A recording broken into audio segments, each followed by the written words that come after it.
They stood there in the living room, bags packed by the door, kids running around in their new vacation outfits. And me? I was sitting right there on the couch, suitcase by my side, hat in my lap. I'd ironed my best shirt, combed back my white hair. I thought this trip was supposed to be for all of us. But my son, my own boy, looked me straight in the eye and said, "Dad, we had a little family vote, and you're not coming. It's better if you just stay home. Old folks like you don't enjoy these things anyway. Just watch some TV or something." And the room got quiet for a second, before they all started laughing like it was some kind of joke. My own granddaughter, giggled and said, "Grandpa wouldn't keep up with us at Disney anyway." I just sat there, suitcase still zipped shut, my hands gripping that old leather handle so tight I thought it might tear. And in that moment, I felt something I wouldn't wish on any man. Invisible. Like I didn't belong anymore. Now I ain't here to make you feel sorry for me. My name's Walter. Walter Harrison. Born in 1947 out in Cedar Rapids, Iowa. Worked my whole life as a school bus driver. 35 years driving kids back and forth. Knew every stop sign, every pothole in town. Never missed a day.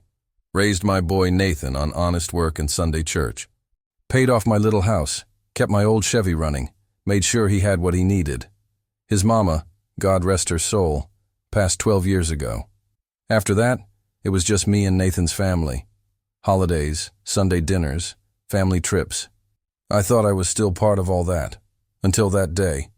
Until I realized, maybe I was just the old man sitting in the corner now. You know, when things like this happen, you start asking yourself, where did I go wrong? Was I too strict, too soft? Did I spoil him too much? Or not enough?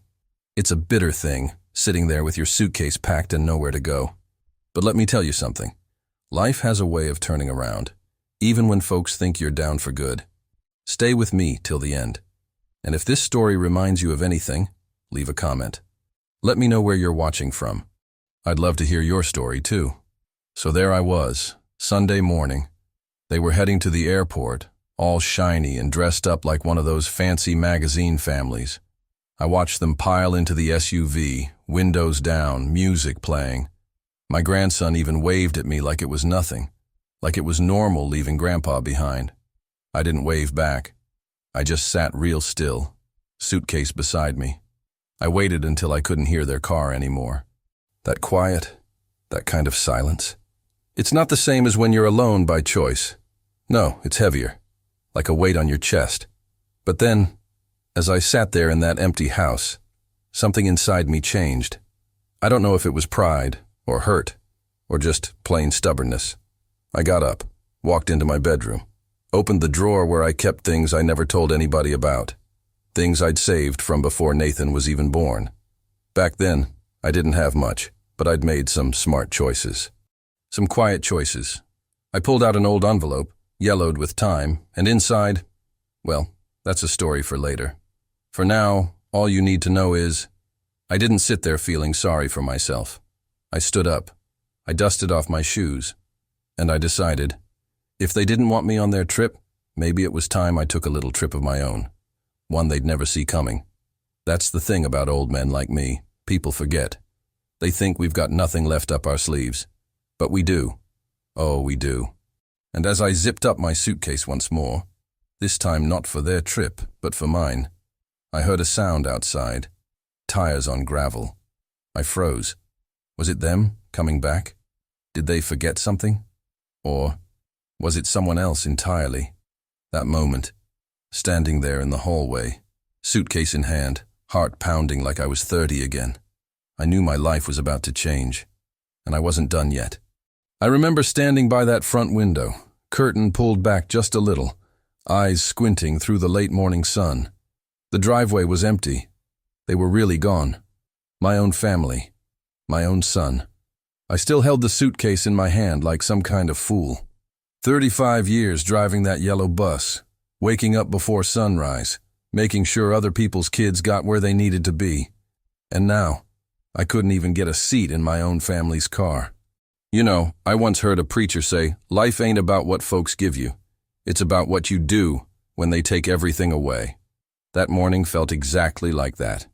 I sat down at the kitchen table, the one with the old checkered cloth my wife used to love, staring at my hands, big hands, scarred and weathered from years under the hood fixing up my Chevy. You don't notice how slow time moves when the house is silent. I kept hearing little sounds, the creak of the floorboards, the hum of the old fridge. For a second, I thought maybe this was it. Maybe I really had no place left. But then, I stood up, quiet, determined. I went back into my bedroom, reached under the bed, pulled out that metal box with the little latch on it. Not many folks knew about it. Not Nathan, not even my late wife. That box held every little thing I'd saved through the years. War medals I never showed off, letters from old friends. And right there, on top of it all, a set of plane tickets I'd bought 6 months earlier. Round trip to Las Vegas, first class. Now don't get the wrong idea. I ain't much for gambling. But I'd promised myself long ago that if the day ever came where I felt left behind, I wasn't going to just sit in this house and watch the days roll by. That morning, that exact moment, felt like the sign I'd been waiting for. I opened my closet, pulled down the old brown leather jacket I hadn't worn since the 90s, still smelled faintly of oil and tobacco, slipped it on, looked at myself in the mirror. For the first time in a long time, I didn't see just an old man. I saw Walter Harrison, Vietnam veteran, father, man who still had places to go. I grabbed that envelope again, the one I'd taken out earlier. Inside, there was more than just plane tickets. There was a cashier's check. One I'd had sitting in the bank for years. Folks assumed I'd spent everything on fixing up my house. Truth was, I'd been setting money aside quietly, little by little. My own retirement fund, Nathan had called it.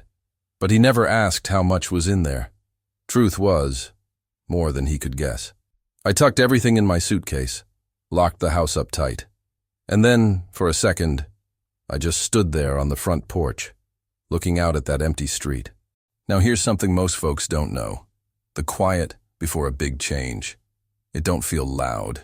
It feels soft, like the air's holding its breath with you. I locked the door, slid the key into my pocket, and walked down the steps like I wasn't 80 years old. I walked down to the corner, past the mailbox where I used to wait with Nathan as a boy, past the old oak tree I'd planted the year he was born. I caught the city bus into town. And I swear, not one person gave me a second glance. Old man, suitcase in hand, brown jacket zipped up against the wind. I might as well have been invisible to the world, but that was all right. I didn't need them to see me yet. When I got to the airport, things felt different. All those people rushing by, young couples, parents with kids, businessmen in their shiny suits. And me, just me, stepping up to the ticket counter with my worn leather wallet in hand. The young man behind the counter gave me that polite smile they do, not expecting much, until I slid over that first-class ticket. His eyes flickered for just a second. "Where are you headed today, sir?" I smiled, slow and steady. "Las Vegas," I said. "And son, don't rush me. I got all the time in the world." He laughed, just a little. But it wasn't for him. That laugh, that moment, it was for me. I boarded that plane feeling something I hadn't felt in years. Not anger, not sadness. Something quieter, like peace. As we took off, I looked out the window, and I wondered, when Nathan got home, when he realized I wasn't sitting in that house waiting for him anymore, what would he think? But that wasn't my concern now. I was already in the air, and sitting in that first-class seat, sipping black coffee with my old calloused hands wrapped around the cup. I pulled out something from my jacket pocket. A photo. It was faded, but I knew it by heart. Me, my wife, Nathan as a boy, standing between us, grinning in front of that old school bus. And as I stared at that picture, the stewardess walked by and asked if I needed anything else. I just shook my head and said, "No, ma'am. I've already got everything I need." But deep down I knew this was just the beginning, because family may leave you behind, but life has its own plans. And what happened when I landed? Well, let's just say, even I didn't see that coming. When the wheels touched down in Las Vegas, I felt that bump through my whole body, Not just because of the landing, it was something else. Like that jolt was waking up a part of me that had been sleeping for years. You'd think a man my age wouldn't have any business flying off to Vegas alone. But as I stepped off that plane, suitcase in hand, that same brown leather jacket hanging on my shoulders, I didn't feel old. I felt alive. The airport was buzzing, flashing lights, people shouting, slot machines ringing right there by the terminals. I didn't rush. I just walked slow, steady, let them all go around me. Now, there's something I haven't told you yet. That envelope I carried, it wasn't just plane tickets and a check. Tucked inside, there was also a reservation slip. First-class hotel suite, paid in full. I'd booked it months earlier, on a whim. No one knew. Not Nathan, not even my neighbor. It was mine. When I walked into that hotel lobby, marble floors, big gold chandeliers, all polished and shining, I'll admit I felt a little out of place. Folks in suits, women in dresses that cost more than my old truck. And there I was, old school bus driver from Iowa. But you know what? That front desk clerk, young man, sharp haircut, smooth talking type, he didn't even flinch when I stepped up. "Good afternoon, sir. Do you have a reservation with us?" I pulled out that slip, laid it right on the counter like I belonged there. "Name's Walter Harrison," I said. "And son, I sure do." He typed it in, looked at me again, eyes flicking up just a little like he wasn't expecting that name to match the man standing in front of him. But he didn't say anything. Just handed me that room key, a little gold card. "Top floor, sir. Enjoy your stay." And just like that, I wasn't invisible anymore. Now let me tell you about that room. Top floor. Big windows overlooking the strip. You could see everything. The lights, the traffic, the desert stretching out past the city like forever. And for a moment, standing there with the curtains pulled back, I just let myself breathe. I didn't turn on the TV. I didn't call Nathan. I didn't do anything but sit down in that leather chair by the window, suitcase still beside me, and watch the city come alive. And while I sat there, memories started coming back. Not sad ones this time. Good ones. Sunday afternoons driving my boy to the lake. My wife's laugh when she'd beat me at poker. The smell of fresh-cut grass in Iowa summers. Things I hadn't thought about in too long. You know, people always talk about moving forward, about letting go. But sometimes, moving forward means sitting still for a while. Letting yourself feel things you've been too busy to feel. That night, I ordered dinner to the room. Steak, medium rare. Same way I always liked it. Sat there at that little table by myself, cutting it slow, chewing each bite like it mattered. And when I finished, I poured myself a glass of whiskey from the little bottle they left in the room. Just one. Raised it up like I was toasting somebody. To the ones who thought I was done, I whispered. And right then, there was a knock on the door. At first, I thought maybe it was housekeeping, or maybe they'd gotten the wrong room. But when I opened that door, there stood a man I hadn't seen in over 40 years. Gray hair, wrinkled face, sharp blue eyes, just like I remembered. "Walt?" he said. "Walt Harrison? Is that really you?" I just stared at him for a second, couldn't quite believe it myself. His name was Robert. Bob to most folks. We'd served together back in Nam. Hadn't spoken since 1982. How he found me in that moment. Well, that's the kind of thing life does sometimes. You think you're all alone, starting fresh. And out of nowhere, the past comes knocking. But here's the thing. Bob didn't just show up by accident. And what he told me next. Let's just say, everything I thought I knew about that trip changed right there in that hallway. I never planned on seeing Robert again. Last I'd heard, he'd moved down to Arizona. Maybe got himself a job fixing up motorcycles or running some dusty little bar in the desert. 40 years was a long stretch without a word.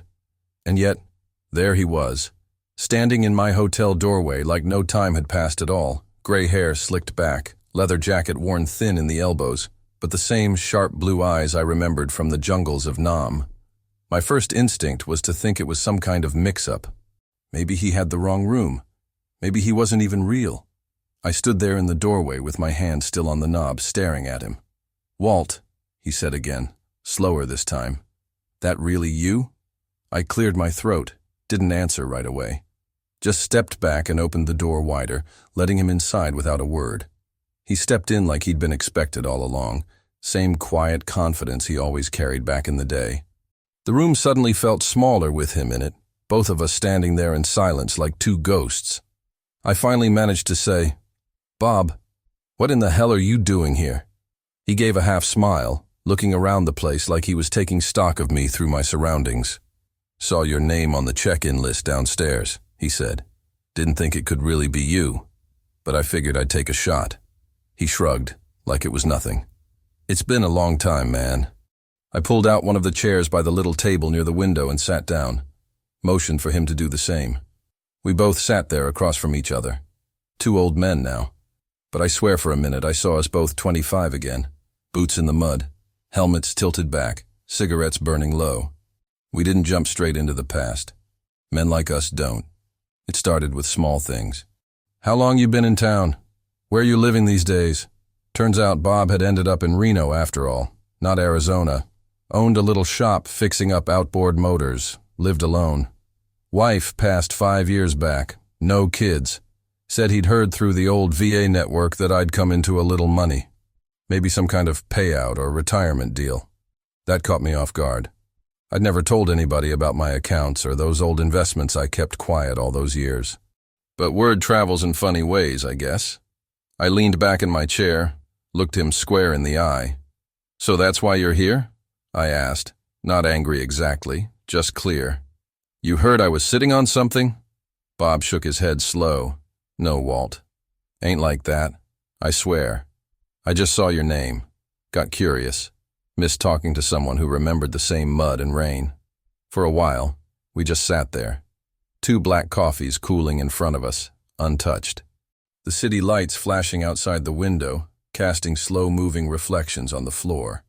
And then Bob leaned forward a little, voice lowering like he was about to tell me something private. "You know," he said, "the last time I saw you back at the base, you said something I never forgot." I squinted, trying to remember. "What's that?" He smiled that tired smile, full of years. "You said, 'One day they'll forget we were ever here. But that doesn't mean we disappear.'" Hearing him say it brought something sharp up in my chest. I hadn't thought about that day in decades. Back then, we both knew we weren't coming back home as the same boys who'd left. And sitting there now, old and gray, it felt like that truth had finally caught up to me. I finally poured us both another cup of coffee from the little room service pot. No sugar, no cream, just hot and plain the way we used to drink it. We didn't need much more. And as the hours stretched on, we started swapping stories again. Not just war stories, but real ones. He told me about the woman he'd loved once, but let slip away. I told him about Nathan, about what had happened back at the house before I came here. I didn't hide it. I told him straight. How my own son had left me sitting there with my suitcase. How he'd said I wasn't part of the family anymore. Bob didn't interrupt. He just listened, eyes steady, nodding slow. "That's rough, Walt," he said finally. "Real rough." I gave a short laugh, no humor in it. "Yeah, but I ain't planning on feeling sorry for myself." He raised his cup in a quiet toast. "That's the man I remember." Around midnight, I walked Bob downstairs.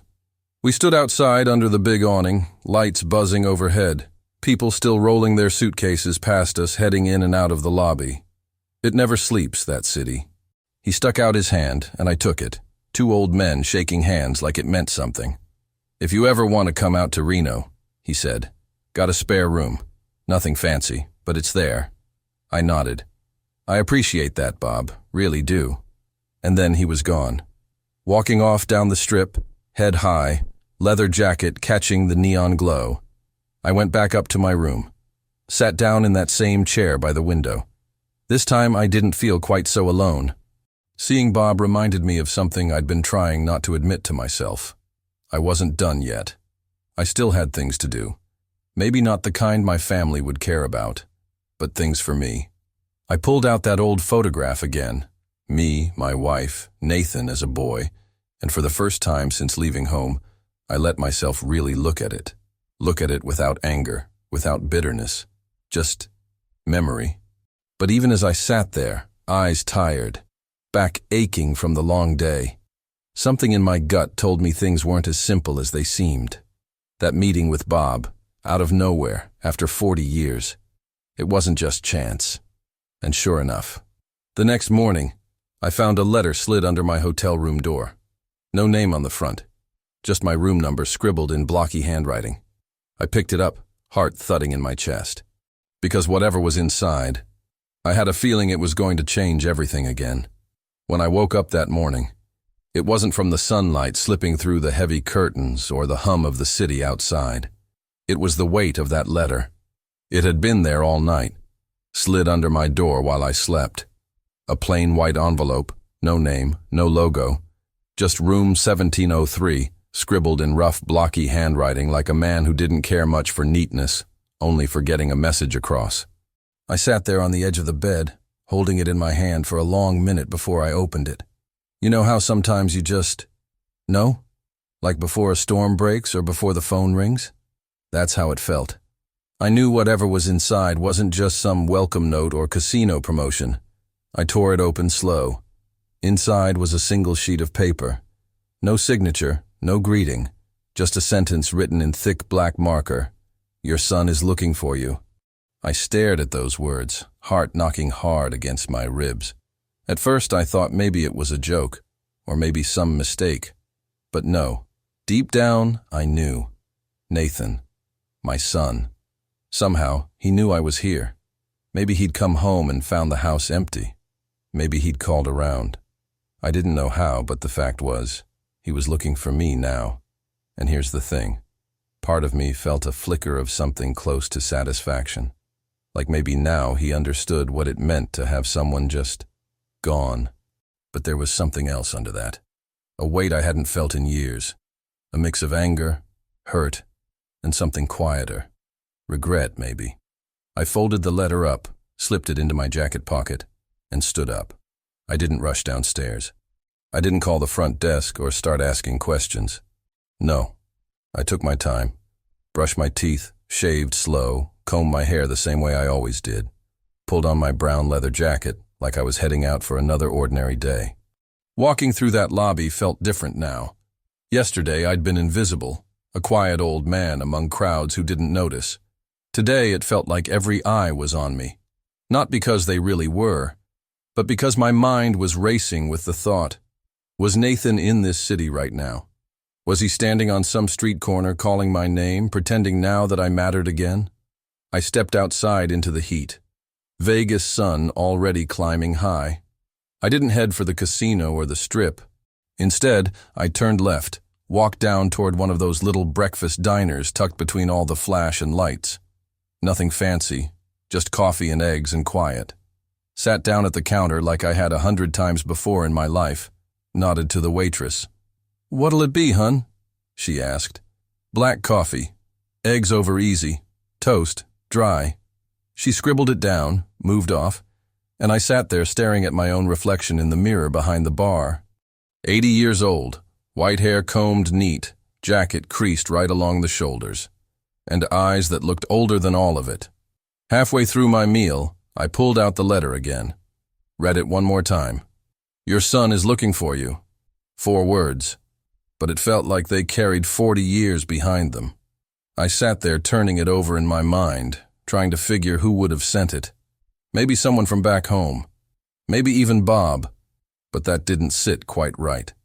Bob wouldn't do it like that. He'd say it to my face. I kept thinking about that all morning. When I finished my breakfast, I left cash on the counter, no change, and stepped back outside. Walked slow, keeping my eyes open. You'd think it'd be easy to spot someone like Nathan, tall like me, same narrow shoulders, same sharp jawline he'd gotten from his mother.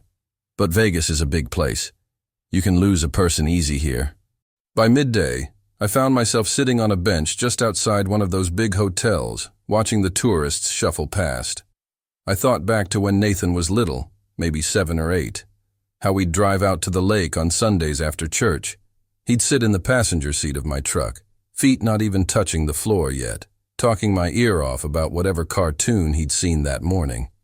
And now here we were, him looking for me. Me sitting in a city neither of us had ever really talked about. That's when my phone buzzed. I don't carry one of those fancy smartphones, just an old flip phone. Simple. Barely anyone has the number. I flipped it open slow, checked the screen. Unknown number. No name. No state code. I almost didn't answer. But then again, maybe this was what all of it was leading to. I pressed the button, held it to my ear. Yeah? For a moment. Nothing. Just breathing. Then a voice. Low. Familiar. Dad? Nathan. I didn't say anything. My throat locked up for a second. Years of silence suddenly shoved into one word. Dad, are you there? It's me. I cleared my throat finally. Yeah, I said, voice rougher than I meant it to sound. I'm here. Silence again. A beat too long. Then, I just got back. I went to your house and it was empty. I didn't know what to do. I didn't answer. Not yet. He went on. Look, Dad, I shouldn't have said what I said. I didn't mean it like that. About the family trip. About voting. It wasn't fair. I know that now. I looked out across the street, watched a family walking past. Father, mother, 2 kids holding balloons. Nathan's voice came through again, quieter now. Where are you? Please. I just want to talk. I closed my eyes. For a long second, I didn't know what to say. But then I opened them again, breathed slow. I'm not sure you're ready to hear from me yet, Nathan, I said finally. But I'm somewhere, and I'm all right. Dad, please. I didn't let him finish. I just flipped the phone shut, sat there holding it in my hand, feeling the weight of it like it was heavier than any suitcase I'd ever carried. And as I sat there in the heat, jacket pulled close around me despite the sun, I realized something. I wasn't angry anymore. Not really. Not in the same way. But I wasn't ready to go home either. Not yet. Because there were still things left unsaid. Things Nathan needed to learn for himself. And as I stood up, slipping the phone back into my pocket, I knew exactly where I was headed next.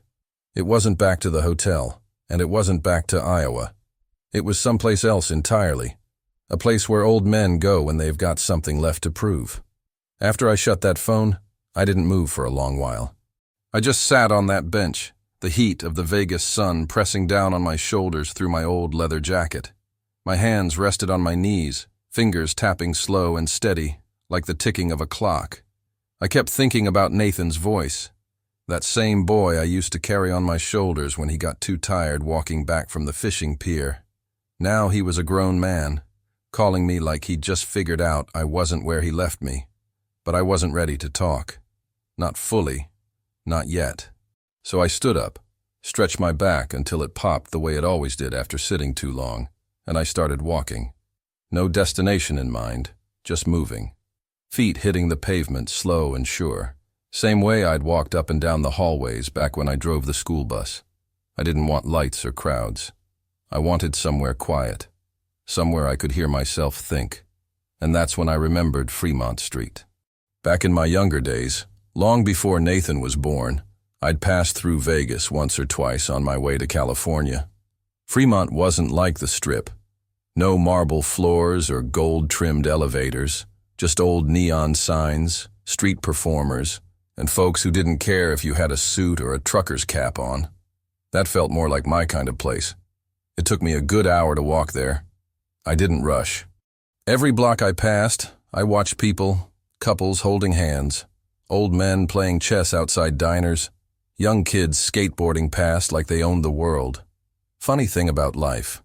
No matter how long you've lived, there's always someone moving faster, thinking they've got forever. When I got to Fremont, it was just like I remembered, only louder. Music blaring from old jukeboxes, lights flashing overhead. But there was a little corner bar I spotted. Dark wood, dusty windows, not trying to grab anyone's attention. That's where I went. Inside, it smelled like old beer and leather. The kind of place where the bartender knows your name if you show up twice. I slid onto a stool near the end, keeping my back to the wall like I always did. Old habit. A younger guy was tending bar, maybe late 30s, tattoos up his arms, beard trimmed neat. He glanced my way, nodded. What'll it be? Whiskey. Straight. He poured it without a word, slid the glass my way. I didn't drink it right off. Just sat there with my hands wrapped around it, feeling the cool of the glass, the weight of everything sitting in my chest. That's when I noticed the photo on the wall. Faded black and white, frame cracked in the corner. It showed a man about my age, maybe older, standing next to an old pickup truck out in the desert. The caption read, "For the ones who never stopped moving forward." I stared at it for a long time, took a slow sip of the whiskey, let it burn all the way down. The bartender noticed me looking. "That was the owner's granddad," he said. "Used to say Vegas wasn't about the lights or the money. It was about finding your next move when life knocks you down." That sat heavy with me, because that's exactly what I'd been doing, wasn't it? Making my next move. I sat there until late afternoon, just sipping, thinking, no phone calls, no noise. And somewhere in the middle of all that quiet, I made a decision. I wasn't going back to Iowa. Not today, not tomorrow, maybe not ever. That house didn't feel like home anymore. And as much as Nathan might have been looking for me, I wasn't going to be easy to find. Not until I was ready. I pulled out my wallet. Inside, tucked behind my ID, was that cashier's check I'd brought with me. I looked at it long and slow. Enough money to start fresh anywhere I wanted. Enough to remind myself that I wasn't stuck. I finished my drink, left cash on the bar, and stepped back out into the light. Fremont was glowing now, signs flickering to life, the sky turning that deep blue before full night. And as I stood there, breathing in that dry desert air, I knew where I needed to go next. Not another hotel, not another casino. I needed to find a small place, off the strip. Something permanent, a trailer maybe, or a quiet apartment. Somewhere nobody would bother an old man just looking to live the rest of his days in peace. Because here's the thing about folks like me. We don't need much, just a bed, a chair by the window, and a good pot of coffee. I started walking again, this time with real purpose, passing by, people laughing, shouting, spending money like it was nothing. And I felt different from them, sure, slower, quieter, but not broken, not invisible, not anymore. And as I reached the end of Fremont Street, looking out past the last of the neon, I made myself a promise. No matter what Nathan did next, I wasn't going to be the old man waiting by the window anymore. Because life doesn't end just because your family forgets your name. Sometimes that's exactly when it begins. When I woke up the next morning, I wasn't in a hotel room anymore. I was in a small one-bedroom apartment on the edge of North Las Vegas, far enough from the strip that the nights felt quiet again. No neon lights bleeding through the curtains, no tourists yelling in the hallways. Just silence, and the soft creak of an old ceiling fan spinning slow. I'd signed the lease 2 days after I walked out of that bar on Fremont. Cash up front, no questions asked. The landlord was an old Marine, had the kind of handshake you don't forget, and he didn't care much about credit scores or paperwork. Just a straight deal. That's what I liked. The apartment wasn't much. A battered leather couch that sagged in the middle, a chipped kitchen table with only 2 chairs, and a bedroom that smelled faintly of paint thinner and old pine cleaner. But it was mine. I had my own set of keys now, not a hotel card. My own address. My own little corner of the world where nobody called me a burden or voted me out like I didn't matter. That first morning, I sat by the window with a cup of black coffee, looking out over a quiet street where nothing much happened. A stray dog trotted past now and then. An old woman watered her plants, and that was fine by me. I wasn't looking for excitement. I was looking for peace, for routine. I spent that first week setting things up the way I liked it. Bought myself a second-hand recliner from a thrift shop down the road.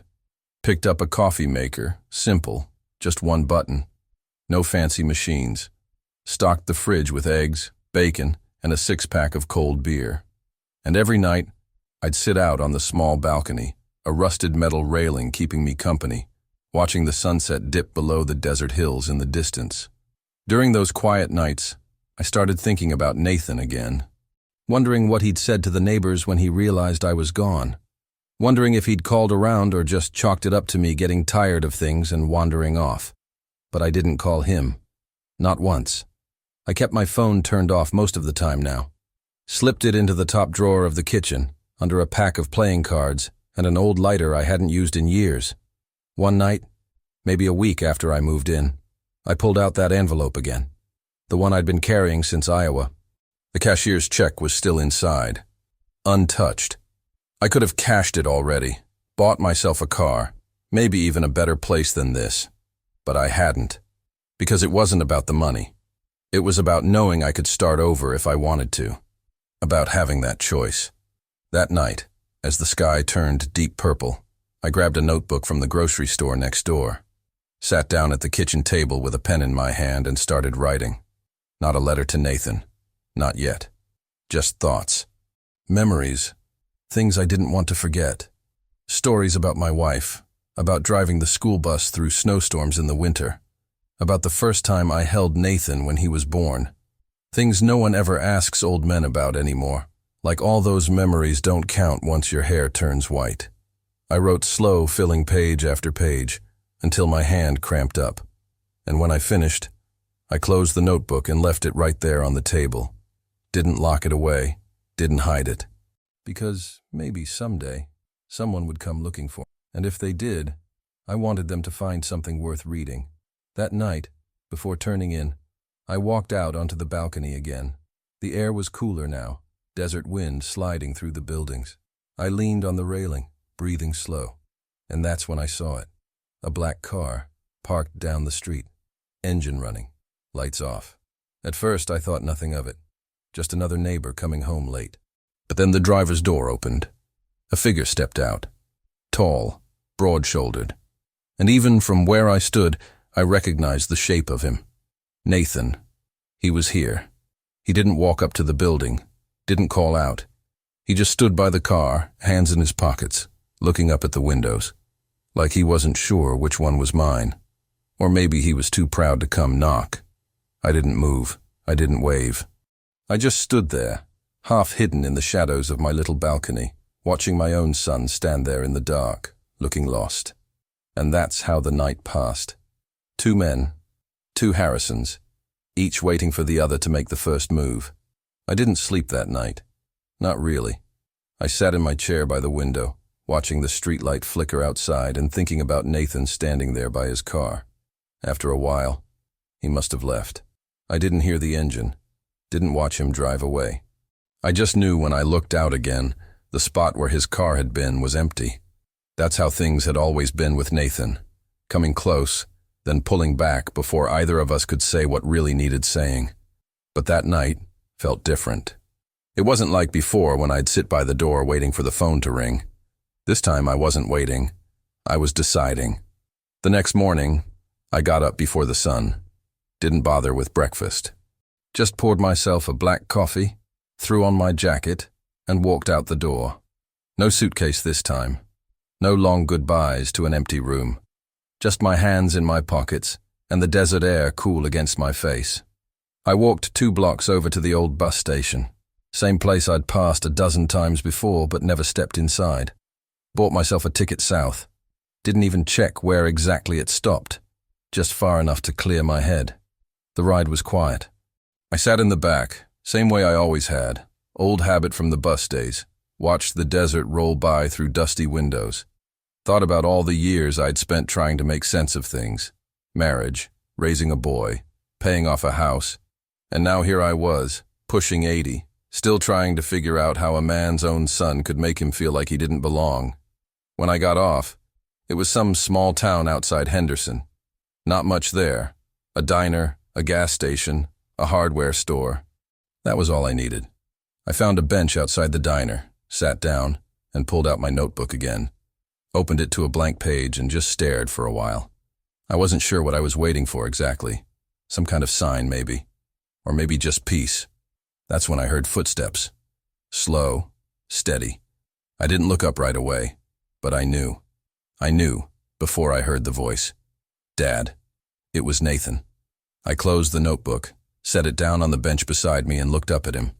He stood there in front of me, hands stuffed into his jacket pockets, eyes tired like he hadn't slept either.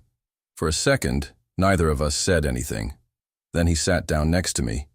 Not close. a good space between us, enough for silence to stretch out. "I've been looking for you," he said.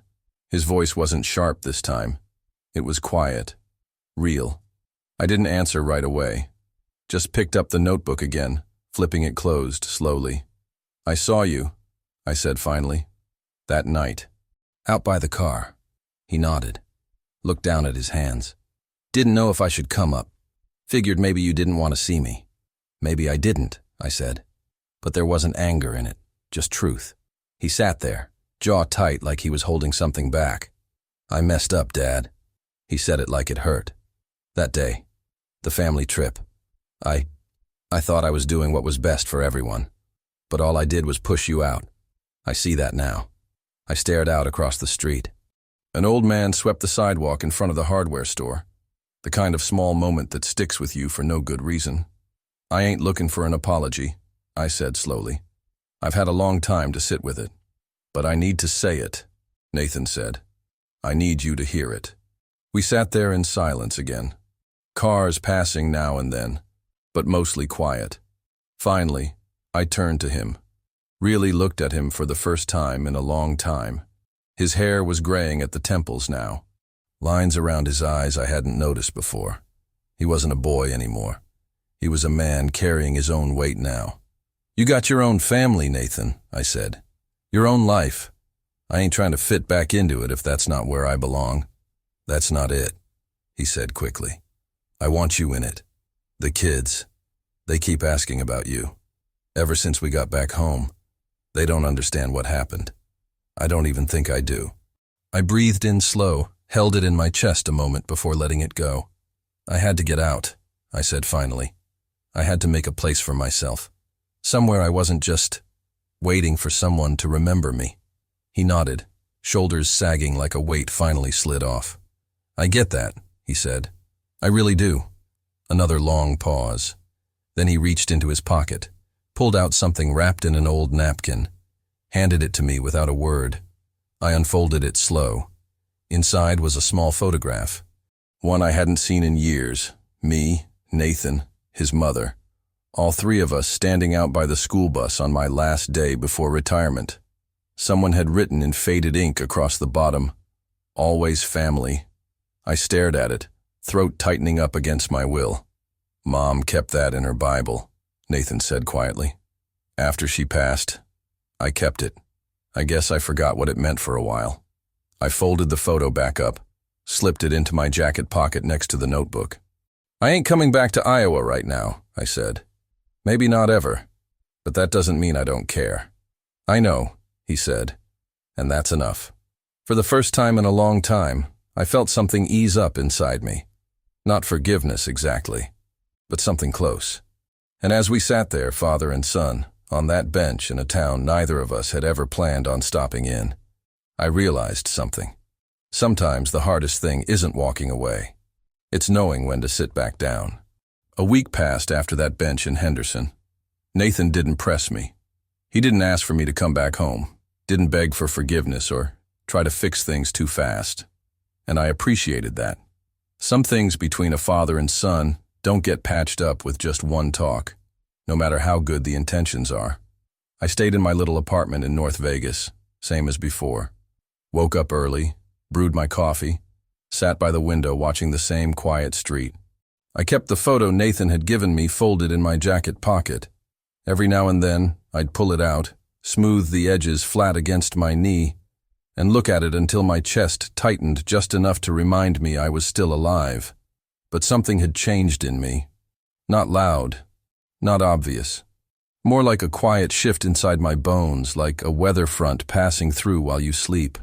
I didn't feel as heavy anymore. Didn't feel like I was waiting for something that wasn't going to come. That week, I got to know my neighbors. Old man across the hall, named Charlie, used to work the night shift as a janitor out at the airport. Lady downstairs kept a garden of scraggly flowers in rusted tin cans. I'd nod to them in the mornings, maybe even say a word or two. Not much, but enough to remind myself I wasn't just a ghost drifting through a place that wasn't his own. One afternoon, I found myself back at that bar on Fremont. Same stool, same bartender. He remembered me this time. "Whiskey straight?" he asked, already reaching for the bottle. I nodded, sat down and let my hands rest on the bar top. I wasn't sure why I came back exactly. Maybe to feel something familiar. Maybe just to see if the world outside my little window was still moving the same way. And while I was sitting there, a thought came over me real quiet, like a whisper you almost miss. Maybe this was home now. I didn't owe Iowa anything. The house was still there, sure, but it wasn't mine in the way it used to be. It was just a place with old walls and dusty floors. What I had now was smaller, quieter, but real. Real in a way that felt like I'd carved it out myself with my own 2 hands. That night, walking back from the bar, the city lights didn't feel as bright. Or maybe they just didn't blind me like before. And as I stepped into my apartment, set my keys on the counter, I realized I hadn't thought about Nathan all day. Not in the way I used to. It wasn't anger anymore, wasn't sadness. It was just quiet. I sat down in my chair by the window, notebook in my lap, opened it to a fresh page, and I wrote something I hadn't been ready to write before. I forgive you. I wrote it slow, careful, like it mattered more than all the other words in that book. And then, underneath it, I wrote, and I forgive myself too. Because maybe that's the part folks forget when they talk about forgiveness. It's not just about the person who hurt you. It's about letting yourself off the hook for holding on to it too long. The next morning, something else happened. There was a knock at my door. Not the hard knock of a bill collector or a neighbor with a favor to ask. It was soft, patient. I opened it slow, and there stood Nathan. Again. But this time, he wasn't alone.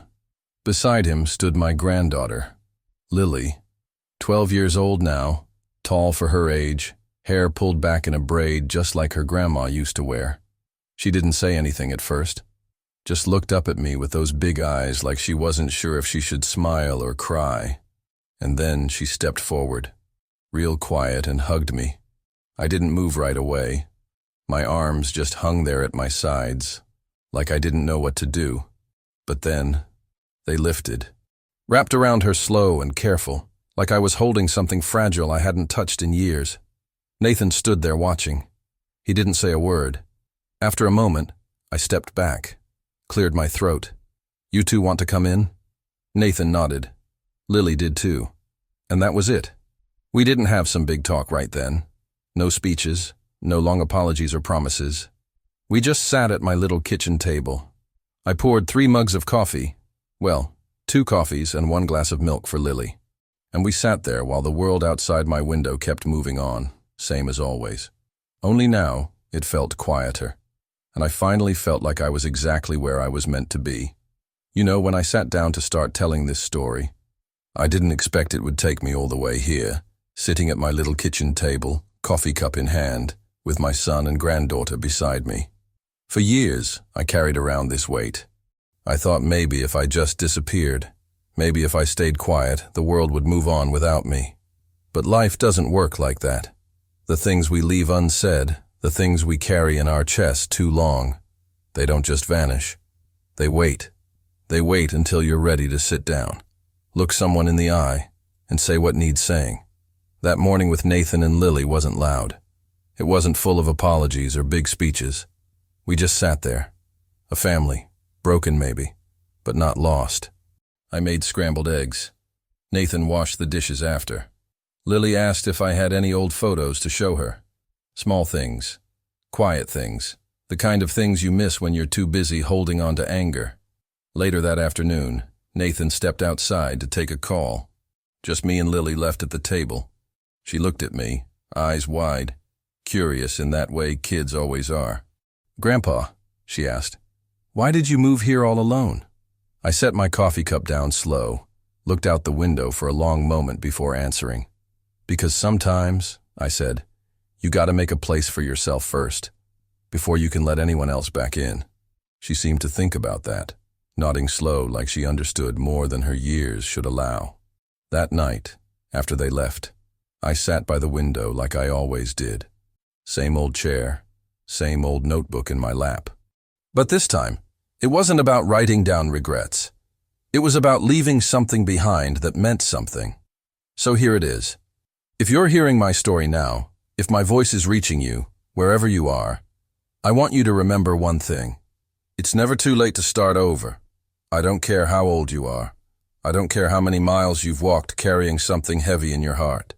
I don't care if your own family has pushed you out, left you behind, told you there's no place for you at the table anymore. You make your own table. You set it in a room with your name on the door, and you wait as long as it takes for the right folks to show up and sit down beside you. Because I'm telling you, even when it feels like you've been erased, forgotten, humiliated, there's always something left in the tank. And one day, maybe when you least expect it, somebody knocks on your door. Somebody who remembers. That's the truth of it. Now, if this story touched you, if it reminds you of something in your own life, leave a comment below. Tell me where you're listening from. Share your story. Because I'd sure like to know I'm not the only old man out there who had to learn the hard way how to stand back up again. Thank you for sitting with me all this time. Walter Harrison.